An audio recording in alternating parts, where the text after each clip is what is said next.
Olá a todos, meu nome é Paulo Won e eu sou o criador do Grego Diário. Hoje nós vamos fazer alguma coisa bem diferente. Aproveitando que nós completamos um ano de aniversário aqui no Grego Diário e também que hoje nós começamos uma nova série de estudos, e essa série muito especial porque nós vamos ler um texto da Septuaginta, que é a versão grega da Bíblia em hebraico. E o salmo que eu escolhi para estudar com vocês durante 7 dias é o Salmo 110. Esse Salmo 110 é um salmo que é repetidas vezes citado dentro do Novo Testamento, por ele carregar não somente uma linguagem real, mas também estar associado à figura do Cristo, do Messias.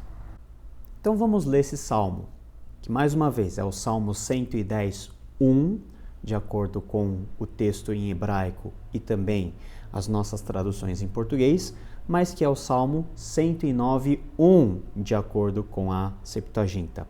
O primeiro versículo diz assim: To Dawid psalmos, eipen ho Kyrios to Kyriomou, kato ekdexionmou, heos anto tus ekthrusu, Hipopodion ton podon su. Agora que nós lemos o texto, é hora de fazermos a análise gramatical de todas as palavras que nós temos aqui. O ponto número 1 é falarmos um pouquinho da expressão To Dawid psalmos. A primeira consideração que a gente tem que fazer é que essa expressão faz parte do versículo 1. Tanto na Bíblia hebraica como na Septuaginta, esse título está integrado ao primeiro versículo. Quando nós comparamos com, por exemplo, as nossas versões em português, esse título do Salmo está fora do primeiro versículo, mas nas suas versões originais, esse título faz parte do versículo número 1. Nessa frase, nós temos uma oração que está sem o verbo. Então, é uma oração sem verbo, cujo sujeito é o substantivo psalmos. Uma observação bem importante que a gente tem que fazer. Quando nós temos um nominativo, que é o caso desse substantivo psalmos, esse nominativo quase sempre vai ter uma função de sujeito dentro da oração. Agora vamos partir para o ponto número 2. Essa frase To Dawid psalmos é uma tradução direta do hebraico Le Dawid Mizmor. Nós temos praticamente a mesma ideia dentro da tradução.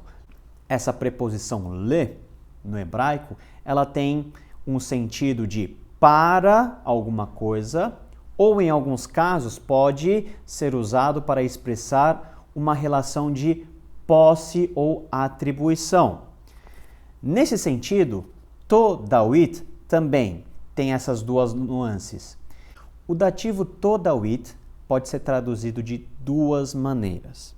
A primeira é Salmo para Davi, em homenagem a Davi. E a segunda forma é Salmo de Davi, escrito por Davi. Qual é o sentido que nós devemos usar para a tradução? Olha, analisando somente o fator linguístico e gramatical, essas duas traduções são possíveis. Entretanto, nós temos um fator externo que pode nos ajudar a responder qual é a melhor maneira de traduzir essa expressão To Dawid psalmos, que é justamente o testemunho que o Novo Testamento dá sobre a autoria desse salmo. Então, em textos como Atos capítulo 2, na última parte, no versículo 34, por exemplo, onde Pedro está pregando a sua primeira mensagem no dia de Pentecostes, ele textualmente afirma que esse Salmo 110, versículo 1, que ele vai citar, é de autoria davídica. Então, por mais que nós tenhamos o fator linguístico, podendo abrir a possibilidade de traduzir essa frase como Salmo para Davi ou Salmo de Davi, nós escolhemos traduzir como Salmo de Davi, mantendo a coerência com os textos do Novo Testamento que atribuem a Davi a autoria desse salmo. Vamos para o nosso terceiro ponto. Nós começamos agora a analisar as orações propriamente ditas. Então, o verbo principal da oração eipen ho Kyrios, to Kyrio mu, é eipen, que é a forma do aoristo do verbo lego. Então, só lembrando que eipen é o aoristo indicativo ativo da terceira pessoa do singular do verbo lego. O quarto ponto é o seguinte: se nós temos um verbo e nós temos uma oração, nós temos que identificar qual que é o sujeito, e o sujeito está explícito dentro dessa oração. Então, o sujeito da oração eipen ho Kyrios to Kyrio mu é ho Kyrios. Ho Kyrios é um substantivo definido no nominativo. Então, conforme nós vimos no ponto número 1, quando nós temos um substantivo no nominativo e acompanhado de artigo, nós temos que desconfiar que muito provavelmente essa palavra desempenha a função de sujeito dentro da oração. Então nós temos como sujeito ho Kyrios, que é o Senhor, e o verbo principal eipen, disse. Vamos para o nosso quinto ponto. O verbo principal eipen tem como objeto indireto o substantivo definido to Kyrio. Então, você disse alguma coisa para alguém. Você disse para alguém. Então, temos uma relação de objeto indireto. Disse o Senhor ao meu Senhor. Então, to Kyrio é um dativo que expressa a função de objeto indireto. Agora, nós temos dois senhores aqui. Temos o ho Kyrios, na forma nominativa, e temos o to Kyrio, no dativo. Quem é quem? Olha, o ho Kyrios, na forma no nominativo, se refere a Yahweh. Então, até você pode ver isso na sua versão em português. O primeiro senhor está em letras capitais. E geralmente, quando nós temos letras capitais no nome Senhor, esse nome Senhor vai fazer referência direta ao tetragrama que nós pronunciamos como Yahweh. Ok? Então, se o Kyrios no nominativo se refere a Yahweh, o to Kyrio se refere ao rei para quem Yahweh está dirigindo as suas palavras. Vamos para o sexto ponto. O pronome pessoal mu, né? Tem to Kyrio mu. Qual que é a função sintática desse pronome? Esse pronome é o pronome pessoal, primeira pessoa do singular, e ele está no genitivo. Quando nós temos um pronome associado a um cargo, seja ele em termos hierárquicos, dentro da sociedade, dentro do governo ou dentro da família, ou seja, pai, rei, senhor, o pronome que vai estar relacionado com ele, dentro do caso genitivo, vai ser um genitivo de subordinação. Então, quando eu falo meu senhor, eu tenho em vistas que eu estou subordinado a esse senhor. Então, o mu vai ser um genitivo de subordinação em relação ao objeto indireto to Kyrio. Agora vamos entrar para o discurso direto. O que Yahweh diz ao rei?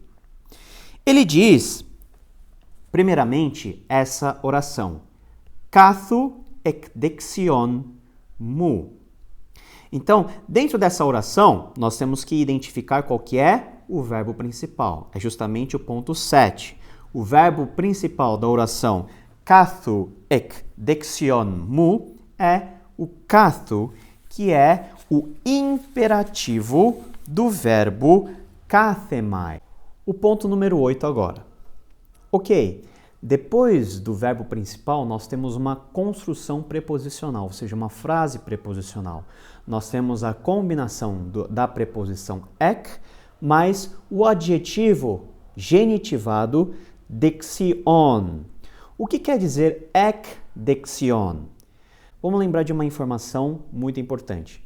O que determina a tradução de uma preposição não é a preposição em si, mas é o caso da palavra que está relacionada a essa preposição. Então, nós temos ek mais um adjetivo no genitivo.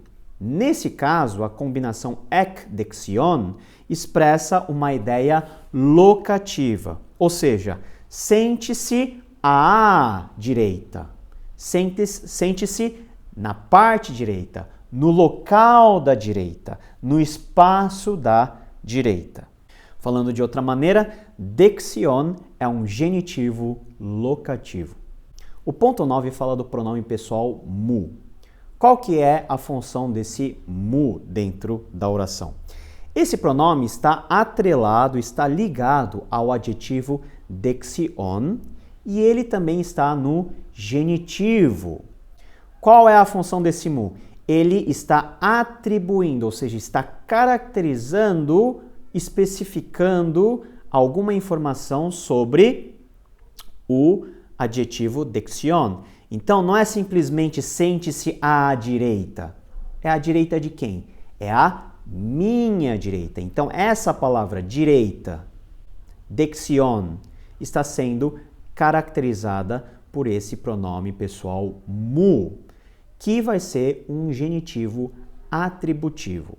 10º ponto, nós temos uma outra oração, que é introduzida pela combinação da preposição heos mais a partícula an. Ou seja, heos, preposição que significa até alguma coisa, está combinada com a partícula an. E juntos, os dois, eles expressam uma ideia não somente temporal, mas uma ideia de extensão temporal, de dimensão, de quanto tempo certa ação vai demorar a ser completada. Então, essa expressão heos an pode ser traduzida como até que. Note que essa expressão também introduz uma nova oração. Que oração? É a oração subordinada temporal. Oração subordinada temporal, heos an tho tus erithrusu hippopodion ton podon. Uma vez que nós temos identificado uma oração, mais uma vez, o que é importante fazer? Nós identificarmos o verbo principal dessa oração. E é exatamente o ponto número 11. O verbo principal da oração subordinada temporal, heos an tho tus erithrusu hippopodion ton podon su, é o to, que é o aoristo subjuntivo do verbo titemi, que significa colocar, pôr alguma coisa. Você pode ter notado que a forma do verbo to é muito diferente à forma lexical titemi.